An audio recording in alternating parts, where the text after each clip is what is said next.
pemeriksaan atas pengelolaan dan tanggung jawab keuangan negara yang disampaikan oleh BPK. Memperhatikan pertimbangan DPD atas rancangan undang-undang tentang APBN dan rancangan undang-undang terkait pajak, pendidikan, dan agama. Yang ketiga, fungsi pengawasan. Fungsi pengawasan, DPR bertugas melakukan pengawasan terhadap pelaksanaan undang-undang APBN dan kebijakan pemerintah, serta membahas dan menindaklanjuti hasil pengawasan yang disampaikan oleh DPD. Demikian penjelasan tentang tugas dan fungsi DPR menurut undang-undang. Informasi ini dipersembahkan oleh TV dan Radio Parlemen, Biro Pemberitaan Parlemen, dan Sekretariat Jenderal DPR RI.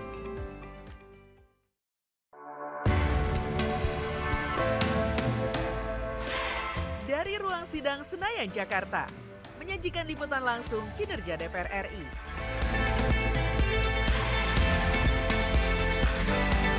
Dialog mendalam, investigasi, dan profil wakil rakyat. TVR Parlemen kini hadir 24 jam.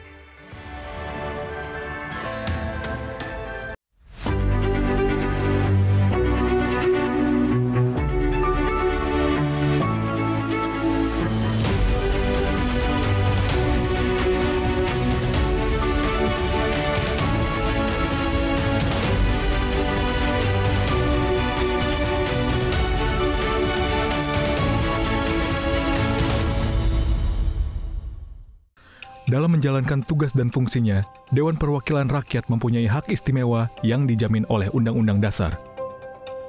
Salah satunya adalah hak angket yang digunakan DPR untuk melakukan penyelidikan terhadap pelaksanaan undang-undang atau kebijakan pemerintah yang berkaitan dengan hal penting, strategis, dan berdampak luas pada kehidupan bermasyarakat, berbangsa, dan bernegara yang diduga bertentangan dengan peraturan perundang-undangan. Selama 80 tahun berdiri, DPR RI telah menggunakan hak angket untuk menyelidiki beberapa peristiwa. Berikut 8 diantaranya. Penggunaan hak angket pertama kali terjadi di era Presiden Soekarno pada tahun 1950-an. Kala itu, DPR RI menggunakan hak angket untuk menyelidiki untung rugi penggunaan devisa oleh pemerintah. Di masa pemerintahan Soeharto, pada tahun 1980, DPR menggunakan hak angket untuk mengusut kasus dana simpanan mantan pegawai Pertamina, yakni Ahmad Thohir, yang diduga hasil korupsi. Pasca reformasi, DPR menggunakan hak angket pada akhir tahun 2000 di masa pemerintahan.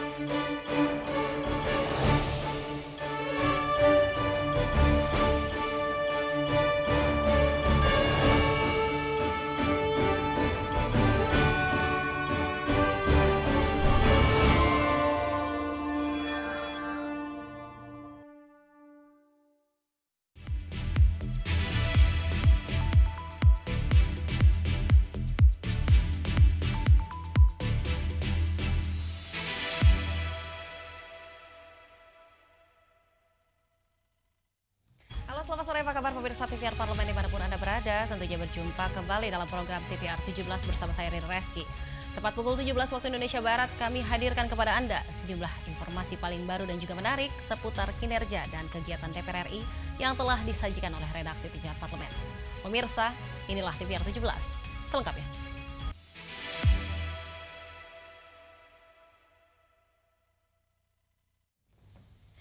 Kita awali berita sore hari ini dari terkait ancaman penyalahgunaan teknologi kecerdasan buatan atau artificial intelligence yang telah menjadi bagian dari kehidupan bermasyarakat sehari-hari. Di sini Ketua BKSAP DPR RI yaitu Mardhani Alisera menegaskan pentingnya regulasi yang dapat mengatur etika dan juga norma penggunaan AI. Kecerdasan buatan atau artificial intelligence kini telah menjadi bagian dari kehidupan masyarakat sehari-hari. Namun, di balik kemudahan yang ditawarkan, muncul pula ancaman penyalahgunaan teknologi. Ketua BKSAP DPR RI Mardhani Alisera menegaskan pentingnya regulasi yang dapat mengatur etika dan norma penggunaan AI. Mardhani menyebut bahwa fenomena seperti meme dan video manipulatif buatan AI, termasuk yang menampilkan tokoh publik, menjadi ancaman serius bagi ruang digital Indonesia. Karena itu, DPR melalui Panitia Kerja atau Panja AI tengah menyusun langkah strategis untuk memastikan pemanfaatan AI berjalan secara aman dan produktif. meme Pak Bahlil, termasuk video Bu Sri Mulyani, itu menjadi ancaman yang sangat luar biasa. Kita harus mengatur bukan cuma regulasinya, normanya, etikanya, tapi juga potensi AI untuk pertumbuhan ekonomi Indonesia. Antara dua sisi yang tegas sama loose, kita harus cari yang tengah-tengah. Bahwa AI itu kan seperti dua sisi mata uang, manfaatnya ada tapi potensi buruknya juga ada. Nah, mengatur keduanya dengan seimbang menjadi pekerjaan dari panja AI sekarang ini. Mardani mengatakan panja AI bekerja sama dengan Universitas Islam Internasional Indonesia sebagai mitra utama. Ada 3 fokus utama yang menjadi perhatian, yaitu regulasi, implementasi, dan pengawasan. Panja AI menargetkan laporan akhir dapat rampung dalam 2 bulan atau 2 masa sidang mendatang. Upaya ini diharapkan mampu memaksimalkan manfaat AI bagi masyarakat dan meminimalkan dampak negatifnya. Dari Jawa Barat, Kristio Handoko, TVR Parlemen melaporkan. Komisi 3 DPR RI mendesak adanya batas yang tegas antara tahap penyelidikan dan juga penyidikan dalam revisi Kitab Undang-Undang Hukum Acara Pidana. Komisi 3 DPR RI mendesak adanya batas yang tegas antara tahap penyelidikan dan penyidikan dalam revisi Kitab Undang-Undang Hukum Acara Pidana atau KUHAP. Meski kedua tahap itu sudah berbeda secara terminologi, anggota Komisi 3 DPR RI Safarudin melihat situasi ini masih menimbulkan kesalahpahaman aparat penegak hukum. Safarudin mengusulkan agar tahap penyelidikan dan penyidikan diperjelas secara teknis, salah satunya berdasarkan jumlah alat bukti. Tahap penyelidikan dimulai dengan masuknya laporan kasus pada lembaga penegak hukum yang dihitung sebagai alat bukti pertama. Jika dalam waktu 1 kali 24 jam ditemukan bukti tambahan, maka kasus itu akan masuk ke tahap penyidikan. Dengan kata lain, penetapan tersangka harus disertai 2 alat bukti kuat dari tahap penyelidikan dan penyidikan. Nah, setelah dilakukan suatu tindakan penyelidikan, kalau itu sudah terdapat 2 alat bukti, biasanya sih digelar perkara, Pak. Sehingga penyelidikan itu naik jadi penyidikan. Ini memang harus ada indikator yang jelas, Pak. Harus ada indikator yang jelas, harus ada pembedanya. Jadi kalau biasanya itu baru satu alat bukti itu penyelidikan, Pak. Dan dia bisa naik jadi penyidikan ketika ada tambahan alat bukti. Jadi minimal 2 alat bukti yang sah. Safarudin berharap pembatasan yang jelas akan meminimalisir terjadinya penetapan tersangka terburu-buru tanpa bukti kuat. Sebab seringkali ditemukan oknum aparat penegak hukum yang langsung menetapkan tersangka hanya berdasarkan 1 alat bukti karena belum jelasnya batasan tahap penyelidikan dan penyidikan. Ken Suari, TVR Parlemen melaporkan. Terkait tindak pidana pembajakan yang menjadi permasalahan yang menghambat perkembangan industri film Indonesia, Komisi 7 DPR RI menyoroti hal ini saat rapat kerja bersama Menteri Ekonomi Kreatif, serta beberapa insan Parlemen Indonesia.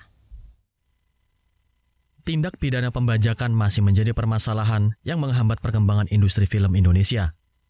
Komisi 7 DPR RI menyoroti hal itu saat rapat kerja bersama Menteri Ekonomi Kreatif, serta beberapa insan perfilman Indonesia. Anggota Komisi 7 DPR RI Banyu Biru menyebut pembajakan film bukan hanya menyebabkan kebocoran besar di sektor industri kreatif, tetapi juga membuat para investor enggan untuk menanamkan modal pada produksi film baru. Menurutnya, penanganan serius terhadap pembajakan akan menjadi titik balik yang dapat memperkuat subsektor ekonomi kreatif di Indonesia. Kalau saya lihat, ini kita harus follow the money nih. Follow the money. Kenapa? Karena ini konteksnya supply and demand. Nah, yang harus kita fixkan itu tuh demand-nya dulu. Demand-nya itu gede.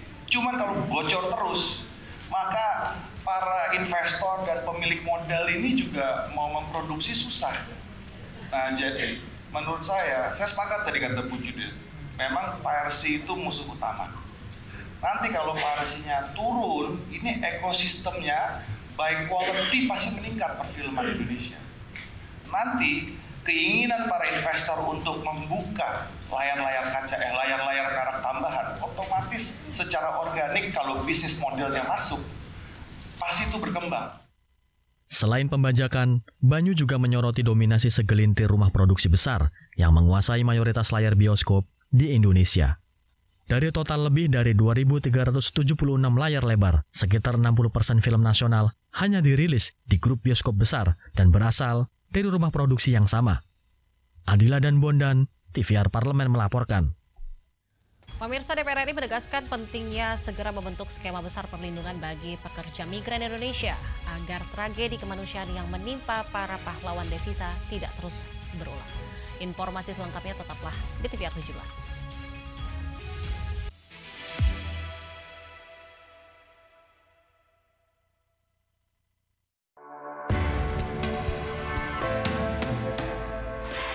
Dari ruang sidang Senayan, Jakarta, menyajikan liputan langsung kinerja DPR RI.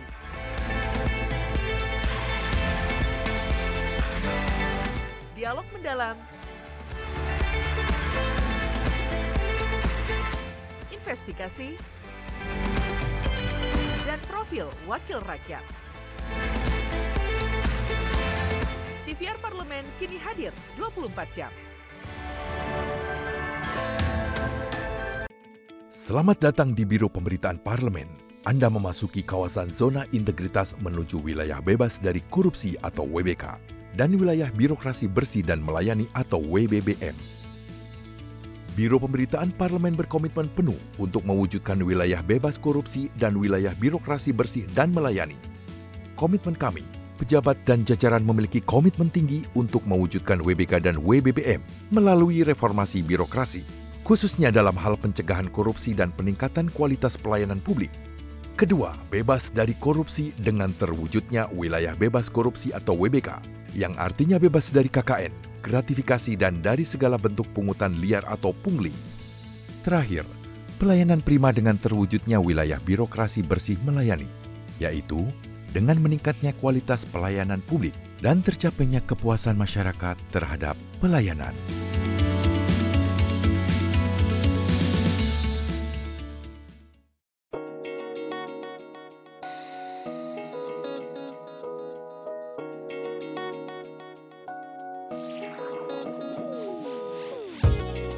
Kehadiran mereka tidak hanya mewakili suara perempuan, tetapi juga membawa perspektif yang beragam serta pengalaman hidup yang unik ke dalam proses pembuatan kebijakan. Saksikan Perempuan Parlemen hanya di TVR Parlemen.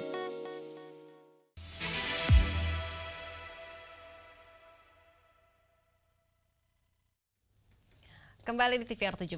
Pemirsa, lemahnya koordinasi dan juga pengawasan membuat banyak PMI terjebak dalam kondisi rentan dan tidak mendapatkan hak-haknya secara layak. Melalui fungsi legislasi dan juga pengawasan, di sini DPR RI mendorong pemerintah untuk menghadirkan sistem perlindungan yang terpadu dari proses rekrutmen hingga kepulangan, agar setiap PMI dapat bekerja dengan aman, bermartabat dan juga terlindungi secara hukum di negara tujuan. Simak liputan mendalam yang telah dikemas oleh tim redaksi TVR Parlemen dalam segmen Lensa Parlemen. Berikut ini.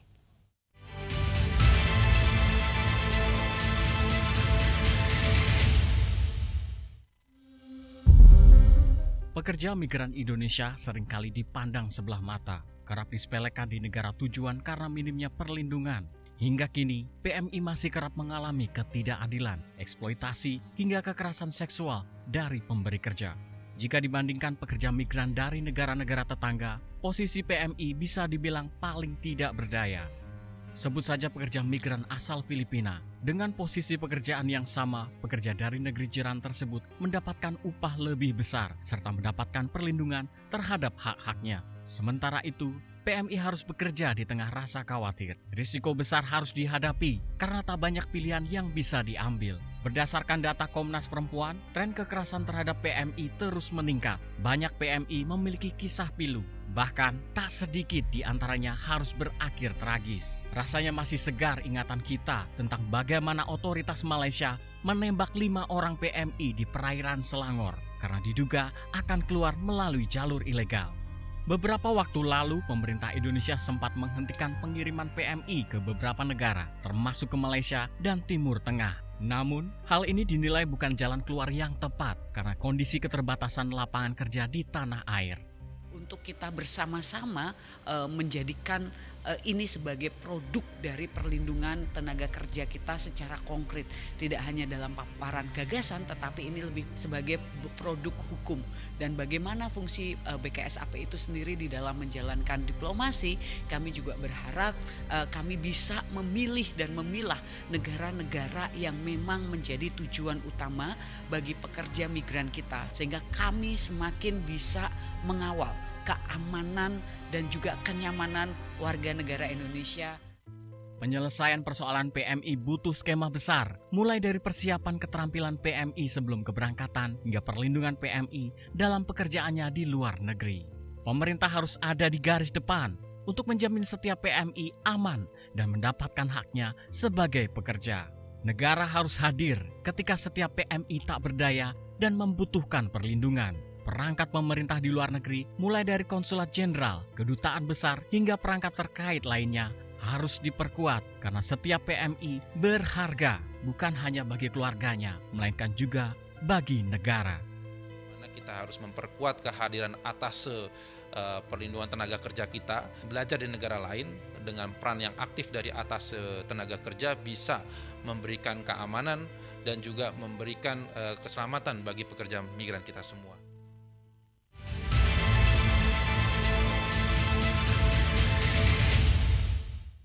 Pemirsa, Undang-Undang Kepariwisataan yang sudah disahkan DPR RI diharapkan menjadi landasan baru dalam memacu pengembangan sektor pariwisata dan nasional dan juga daerah.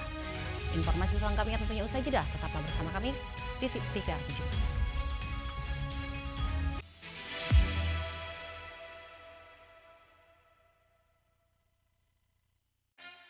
17. Yuk kita kenalan dengan anggota DPR RI periode tahun ini. Dari depan kursi, di balik kursi, gini, di balik kursi.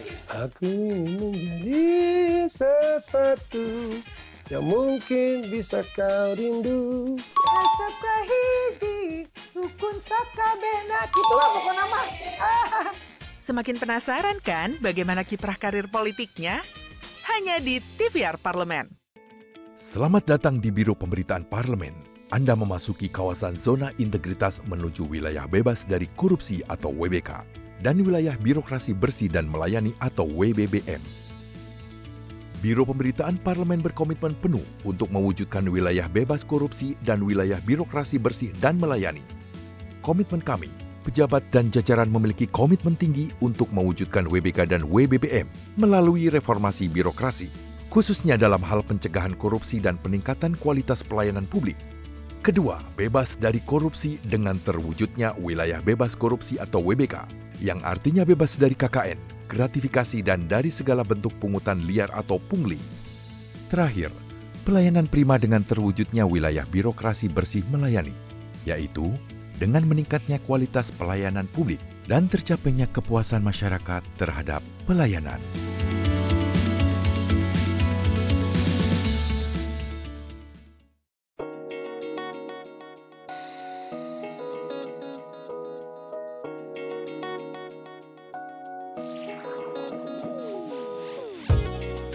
Kehadiran mereka tidak hanya mewakili suara perempuan, tetapi juga membawa perspektif yang beragam serta pengalaman hidup yang unik ke dalam proses pembuatan kebijakan. Saksikan Perempuan Parlemen hanya di TVR Parlemen.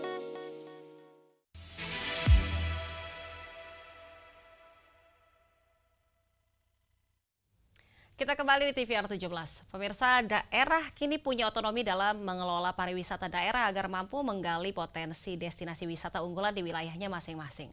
Penguatan regulasi ini tentunya diharapkan mampu mendorong pemerataan pembangunan pariwisata serta meningkatkan pendapatan daerah. Dan juga membuka lapangan kerja baru bagi masyarakat. Untuk selengkapnya, berikut laporan rekan kami Anggun Oktarini dari Gedung DPR RI Senayan, Jakarta. Silakan Anggun. Ya, halo apa kabar pemirsa? Saat ini saya Anggun Oktarini sedang berada di Gedung Paripurna di Senayan, Jakarta, dan kita mengetahui pemirsa belakangan pariwisata di Indonesia ini mengalami pertumbuhan yang cukup signifikan. Bahkan dari DPR RI atau lembaga legislatif sendiri sudah menerbitkan undang-undang terbaru di mana ada pembahasan di Undang-Undang Nomor 10 Tahun 2009 ini menjadi pembahasan kembali. Dan setelah sudah terbitnya undang-undang ini pemirsa, tentunya kita ingin mengetahui apa saja yang ada dalam pembahasannya. Dan saat ini saya sudah bersama dengan salah satu anggota Dewan dari fraksi PDIP, Bapak Samuel Wetemena. Selamat pagi Bapak. Selamat pagi Anggun. Oke, Bapak, ini kita mengetahui nih bahwa perkembangan dari pariwisata Indonesia di pemerintahan yang terbaru ini juga lajunya cukup baik ya, trennya cukup baik, banyak sekali wisatawan yang datang ke Indonesia. Dan terus juga ada lahir ini terkait Undang-Undang Nomor 10 tentang pariwisata ini. Nah, boleh Anggun tahu Pak, apa sih yang dibahas di dalam undang-undang tersebut? Sedikit saja. Jadi yang paling utama dibahas dan ini adalah menurut saya atau menurut kami perubahan paradigma. Jadi bahwasanya saat ini yang tadinya para pelaku pariwisata sepertinya hanya menjadi tugas pusat atau Kementerian Pariwisata, sekarang tanggung jawab itu di-share ke daerah secara lebih equal. Jadi daerah saat ini diharapkan untuk bottoms up membuat usulan-usulan mereka menyangkut pendidikan pariwisata, menyangkut kapasitas pariwisata, sehingga ekosistem pariwisata ini antara daerah dan pusat bisa saling mendukung. Itu yang utama. Baik Pak, kalau misalnya melihat hal tersebut kan berarti ini daerah punya kapasitas tersendiri untuk bisa mengatur dirinya terkait dengan undang-undang, walaupun sudah disiapkan undang-undangnya dari DPR RI kan. Berarti apakah memungkinkan nantinya ke depan akan ada undang-undang turunan di daerah? Undang-undang turunan perlu ada, pasti ada, bisa ada. Ya, tapi tentunya tergantung sekali dengan kapasitas daerah ini, memahami kapasitas daerahnya seperti apa. Ini yang menurut saya ekosistem yang baik dari undang-undang ini. Jadi kita benar-benar membuat atau memberikan ruang kepada daerah untuk menjadi pemain utamanya. Jadi kementerian kemudian menjadi partner untuk merealisasikan mimpi daerah sehingga daerah ini bisa mempunyai penghasilan dari pariwisata secara lebih meningkat dan juga termasuk keselamatannya. Ya, karena kita juga tahu bahwa di beberapa waktu yang lalu keselamatan di beberapa objek pariwisata ini kok sepertinya tidak tertangani, dan ini tidak bisa kemudian hanya menjadi tanggung jawab pusat atau Kementerian Pariwisata saja. Tapi ekosistem harus berjalan bersama, bukannya juga kemudian itu hanya menjadi tanggung jawab daerah, nggak bisa. Karena aturan dan arahan harus datang dari pusat. Dan kemudian yang juga kita bicarakan bahwasanya perlu ada board untuk tourism board, ya, yang kemudian memasarkan keluar dan kita bisa berinteraksi dengan negara-negara lain di dalam level yang sama. Sistem yang sama, ekosistem yang sama. Pak, kalau misalnya tadi kan Bapak bilang nih ada penyesuaian kembali nih, tapi apakah dengan keadaan kita kan saat ini sedang efisiensi juga nih, tentunya dorongan dari kementerian juga agak sedikit berkurang. Apakah ini juga mampu menunjang nih pariwisata daerah dengan keadaan seperti ini, atau justru memang ini adalah satu tantangan baru yang harus bisa disesuaikan itu dari masing-masing daerah? Karena kita bukan hanya bicara soal lokal, tapi juga internasional yang hadir di Indonesia. Betul. Jadi begini. Pentingnya daerah memberikan usulan, pentingnya kemudian pusat melihat usulan tersebut. Jadi daerah tentunya mengusulkan berdasarkan kapasitas dengan standar mereka.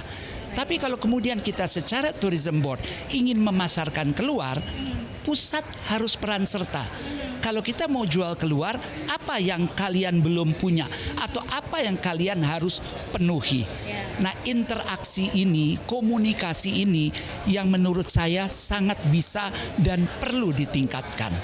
Karena di beberapa daerah, dinas-dinas ini tidak langsung berada di bawah kementerian.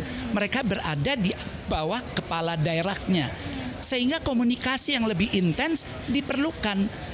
Karena pada waktu pusat mempunyai sebuah gagasan, usulan, peraturan, apa yang perlu dilakukan, keselarasan dengan daerah harus dilakukan. Karena dinas-dinas ini berada di bawah kepala daerah. gitu. Jadi menyamakan persepsi menjadi penting dan itu hanya bisa terjadi kalau komunikasi lancar. Baik Bapak, terakhir deh ya, kalau kita misalnya mengetahui memang harus adanya penyesuaian lagi nih antara yang sudah dibuat oleh DPR RI dengan di daerah dan juga mungkin nanti dari pemerintah pusat yang kita sebut sebagai kementerian ini juga harus ada sinergi dengan komunikasi yang baik. Tapi Bapak melihat komunikasi yang berjalan nih, apakah sudah sesuai dengan harapan yang dari DPR RI mau atau memang perlu ada kembali lagi perhatian-perhatian khusus untuk bisa membantu pariwisata di daerah? Perhatian khusus mutlak. Ya. Karena kita ini kan bukan negara kontinen, kita ini kepulauan. Jadi dialog dari pusat ke daerah ini menjadi sangat ragamnya. Pusat berdialog ke Kalimantan, pusat berdialog ke Papua, pusat berdialog ke Sumatera. Ini berbeda-beda. Jadi tidak bisa memakai satu tolok ukur. Nah, ini yang menurut saya menjadi menarik, ini yang menurut saya menjadi kekuatan pariwisata kita. Karena setiap daerah ini mempunyai titik-titik populer yang berbeda, tapi perlu diantisipasi secara berbeda. Baik, terima kasih Pak Samuel atas informasinya. Baik pemirsa, tadi kita sudah bincang-bincang dengan Pak Samuel terkait dengan pariwisata di Indonesia. Bagaimanapun DPR RI di sini terus mensupport bagaimana jalannya perekonomian melalui jalur wisata yang ada di Indonesia. Dan saya Anggang Tarini kembali ke studio. Dan selanjutnya pemirsa, apa saja yang menjadi sorotan di media online nasional pada hari ini? Tentunya usai jeda, tetaplah di TVR 17.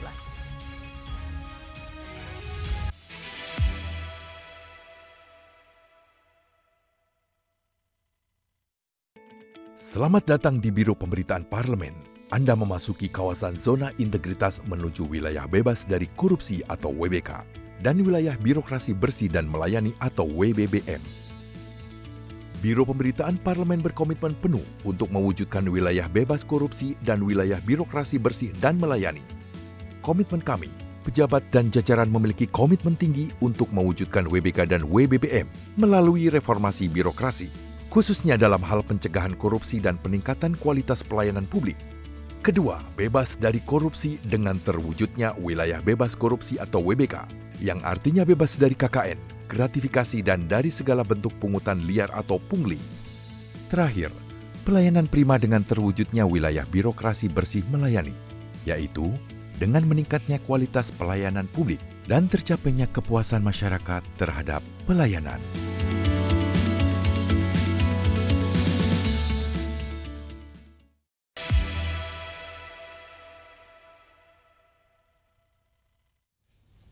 Kembali di TVR 17. Pemirsa, kali ini kita masuk ke segmen media online. Mari kita simak isu apa saja yang menjadi sorotan media serta tanggapan dari sejumlah anggota dewan. Bersama rekan kami, Vincent Aldi. Silakan Vincent.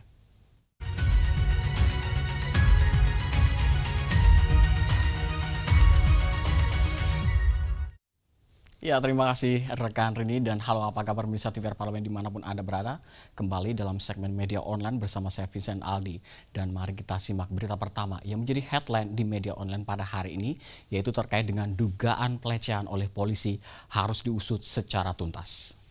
Kita akan lihat pemirsa di layar kaca Anda pemirsa, beberapa media yang terbit pada hari ini yang menyoroti terkait dengan anggota Komisi 3 DPR RI Marinus Gea menegaskan bahwa temuan Komisi Perlindungan Anak Indonesia terkait dugaan pelecehan terhadap anak oleh oknum polisi harus menjadi perhatian serius aparat penegak hukum. Dan tindakan tersebut pemirsa tidak hanya mencoreng citra kepolisian, tetapi juga melukai rasa keadilan publik, terutama dalam upaya negara melindungi anak-anak sebagai kelompok yang rentan. Dan DPR RI melalui Komisi 3 DPR RI akan memastikan agar proyek penegakan hukum berjalan transparan dan juga akuntabel tanpa ada intervensi atau upaya melindungi pelaku jika terbukti bersalah. Dan pemirsa, pengusutan kasus ini menjadi momentum bagi Polri untuk memperkuat komitmen terhadap profesionalitas dan juga integritas institusi. Polri sendiri didorong segera mengambil langkah internal, baik melalui pemeriksaan etik maupun pidana, guna menunjukkan bahwa hukum berlaku sama bagi semua warga negara. Dan DPR RI juga mendukung KPAI dalam menjalankan mandatnya mengawasi perlindungan anak secara menyeluruh. termasuk memastikan korban mendapatkan pendampingan psikologis dan juga perlindungan hukum yang layak. Dan kita akan beralih ke berita selanjutnya pemirsa yang menjadi headline di media online pada hari ini, yaitu terkait juga evaluasi total proyek kereta cepat demi stabilitas keuangan negara. Pemirsa, kembali akan dapat Anda saksikan di layar kaca Anda pemirsa, beberapa media yang terbit pada hari ini juga menyoroti dari DPR RI yang menilai perlunya dilakukan evaluasi total terhadap proyek kereta cepat Jakarta-Bandung sebagai langkah untuk menjaga stabilitas keuangan negara. Proyek yang awalnya digadang menjadi simbol kemajuan transportasi nasional, kini menimbulkan kekhawatiran terkait juga dengan adanya pembengkakan biaya dan juga beban keuangan negara.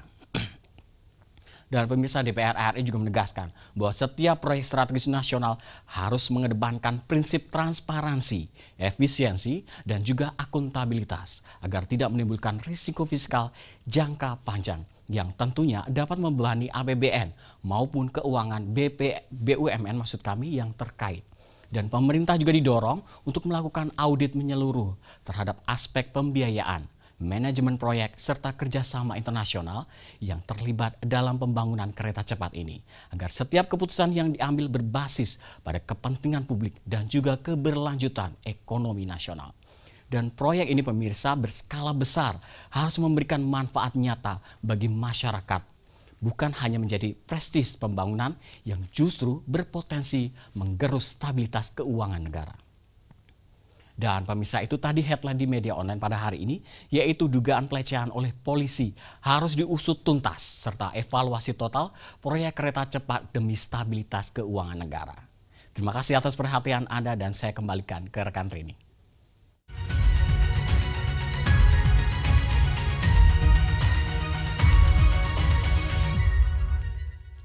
Baik, terima kasih rekan Vincent yang telah menyampaikan sejumlah update sorotan dari media online nasional pada hari ini. Segmen media online tadi sekaligus menutup program TVR 17 edisi sore hari ini. Saya Rini Reski beserta seluruh kru TVR Parlemen yang bertugas mengucapkan terima kasih dan juga pamit undur diri dari hadapan Anda.